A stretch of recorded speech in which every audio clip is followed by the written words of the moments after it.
There are so many things that Catholics can do to combat discrimination.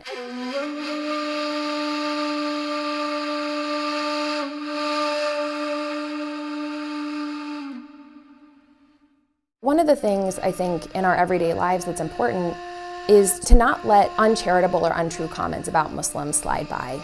You know, I myself have been in so many settings where someone will say something about Muslims that's a gross generalization or something that's not true.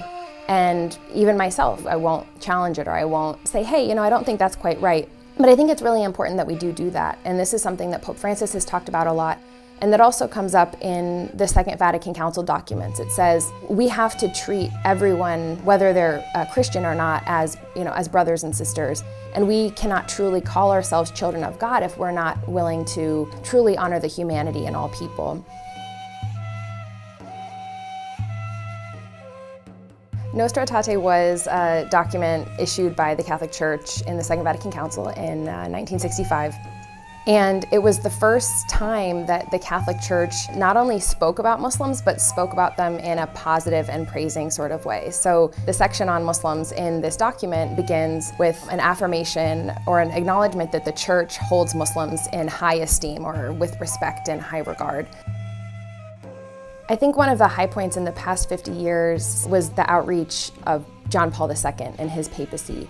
He went to many Muslim countries, spoke to many Muslim organizations and groups of clergy and young people, and tried to not only share the message of Catholic teaching on Islam with Muslims, but also to demonstrate, I think, to Catholics what it looks like to be in relationship with Muslims. One of the things I always tell Catholics about Catholic-Muslim dialogue is you're probably already doing it. Because if you know someone who's Muslim in your life and you're bringing this positive approach of encounter and openness to those relationships, that is Catholic-Muslim interfaith dialogue.